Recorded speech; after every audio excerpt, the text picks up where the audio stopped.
Hai, ketemu lagi bersama saya Awi dan kali ini saya ada di Stadion Kota Kendal. Terus sore hari ini harus olahraga karena biar sehat. Nah, untuk kesehatan ini perlu ya salah satunya adalah jogging. Nah, ngomong-ngomong nih, kalau misalnya kita sudah sehat, kita kan butuh yang namanya pekerjaan. Nah, kita pengen ngomong-ngomong nih masalah pekerjaan, hubungannya dengan magang Bina BNI yang lagi rame. Nah, apa aja magang Bina BNI? Yes, ikutin, tapi saya akan lari dulu ya.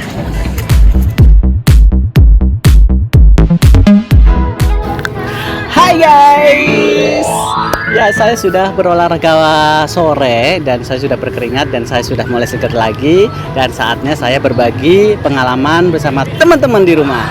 Yes teman-teman, saya akan berbagi pengalaman mengenai Bina BNI.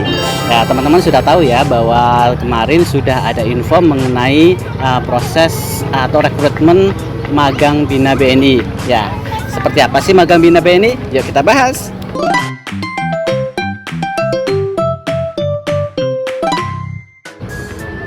Magang Bina BNI merupakan salah satu program pembelajaran atau bimbingan belajar buat teman-teman yang lagi mencari pekerjaan nih, terutama ya pengen belajar bekerja. Nah, Bank Negara Indonesia memberikan kesempatan kepada putra-putri terbaik untuk melakukan proses magang bersama BNI yang nantinya akan ditempatkan sebagai tenaga frontliner dan juga administrasi kantor.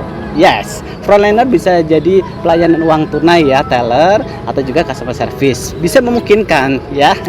Yes, dalam proses magang ini nanti teman-teman akan mendapatkan fasilitas. Fasilitasnya berupa harian, bulanan ya, uang bulanan itu akan diberikan seperti gaji dan juga nanti tahunan juga teman-teman akan mendapatkannya. Tahunan ini nanti teman-teman namanya dana pendidikan ya, biaya pendidikannya kalau nggak salah ya. Nah, selama proses magang ini teman-teman dilarang untuk melakukan hal-hal yang tidak dilarang oleh BNI. Salah satunya itu misalkan menikah ya, yang mau menikah. Aduh, sorry banget ya, untuk proses Bina BNI ini memang selama menjalani proses Bina BNI ini tidak diperkenankan menikah. Mikir-mikir lagi nggak sih? Nggak mas, saya menikahnya masih lama. Baik, sebelum saya lanjutkan, nah ini teman-teman kan pengen tahu nih proses dari Bina BNI itu seperti apa sih rekrutmennya? Yes, kita bahas mengenai rekrutmen dulu ya. Yang pertama mengenai rekrutmen, teman-teman nanti ada 4 tahapan yang harus teman-teman lewati. Yang pertama diantaranya itu proses administrasi ya, proses administrasi dan interview cabang. Nah teman-teman kan sudah melihat nih untuk pengumuman-pengumuman yang rekrutmen seperti ini pengumumannya.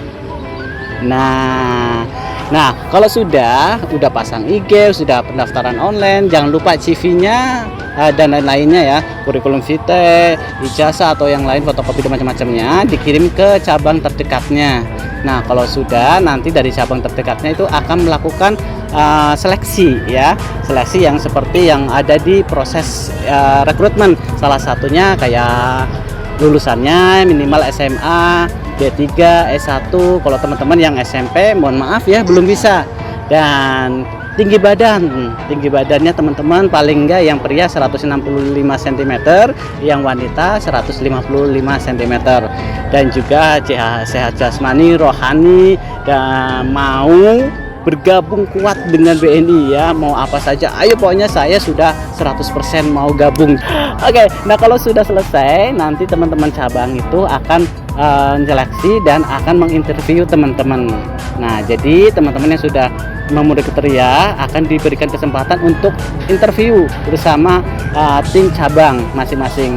Nah tim cabang akan menginterview, kalau sudah selesai hasilnya akan diserahkan ke wilayah. Nah di sini kalau misalnya wilayah Kendal itu 05 ya, Semarang, atau wilayah yang lain juga masih Jawa Tengah, masih Semarang ya. Nah kalau sudah selesai nanti teman-teman akan diberikan tes kemampuan dasar, akan diundang untuk melakukan tes kemampuan dasar. Nah tes kemampuan dasar ini seperti psikotes ya, nah bisa online atau bisa offline, tapi kemungkinan online apa offline ya. Pokoknya siapkan diri kamu ya, mau offline mau online, yang penting siapkan mental, fisik dan pikiran yang bersih ya, karena nanti di tes ini akan menentukan Anda memang berhak untuk join atau tidak. Nah dari tes kemampuan dasar nanti ada masuk lagi ke tahap ketiga. Nah, tahap ketiga ini yang deg-degan juga sih sebenarnya, karena interview bersama tim wilayah. Ya, tim wilayah 05 Semarang, tes user ya. Jadi nanti akan diinterview kembali. Terus pertanyaannya apakah sama? Rahasia ya. Nanti teman-teman bisa manfaatkan, teman-teman nanti cari tahu lah ya. Nanti akan saya bahas kalau bisa ya saya bahas terpisah ya mengenai interview, bagaimana kita bisa lolos di interview ya. Ya. Nah, dari tiga tahapan ini, setelah tes user selesai, terus Anda ternyata memang bagus, memang sesuai yang kita butuhkan. Nah, ada yang namanya tes keempat. Tes keempat ini adalah tes yang terakhir yang bisa menentukan teman-teman bisa masuk atau enggaknya ya, yaitu tes kesehatan. Jadi kalau tes kesehatan teman-teman kan pas di saat pengumuman itu ada yang namanya tes kesehatan sehat jasmani dan rohani dan tidak buta huruf. Buta huruf, buta warna ya. Nah, ini yang akan menyebabkan teman-teman kadang banyak hal-hal yang tadinya 100% saya yakin bakalan diterima, ternyata kok pas tes kesehatan gagal. Bisa jadi ya. Jadi semuanya tes tiga tahapan sebelumnya udah lolos, jadi di tahap yang keempat belum tentu lolos. Ya banyak hal kemungkinan, salah satunya yang kayak tadi buta warna, atau juga mungkin punya teman-teman punya penyakit kronis. Nah, ini mohon maaf sekali memang tidak bisa. Nah, dari keempatan tahap ini kalau sudah selesai, nanti teman-teman akan diberikan pengumuman lagi apakah bisa lolos atau tidak. Nah, kalau sudah dinyatakan teman-teman lolos, nah nanti akan diberikan pelatihan terlebih dahulu. Jadi nggak langsung kerja ya, nggak langsung magang di tempat yang teman-teman tuju, tidak ya. Nanti akan diberikan pelatihan oleh tim-tim wilayah dan tim cabang agar teman-teman bisa mumpuni dalam bekerja. Jadi jangan khawatir, teman-teman yang nggak punya pengalaman pun akan dilatih di sini. Yang penting adalah kemauan kuat bersama bergabung dengan BNI. Nah, itu tuh tipsnya ya. Dan akan saya bahas lagi yang lain-lainnya, tapi nanti ya, karena waktunya juga sudah cukup sore, jadi saya akan bahas lebih lanjut ya. Dan teman-teman jika ada masukan atau keluhan atau yang lain-lainnya atau komentar yang bagus-bagus membangun, silakan tulis di bawah ya. Nanti saya akan baca-baca dan kalau memang bagus saya angkat ceritanya ya, terutama dari program Bina BNI kali ini. Oke, itu saja teman-teman. Saya pamit, saya harus mandi dan harus melanjutkan aktivitas selanjutnya, yaitu bobo malam. Bobo malam belum ya, harus banyak yang lain. Oke, gitu aja ya. Jangan lupa like, subscribe dan share-nya ya. Saya tunggu dan terima kasih. Bye bye.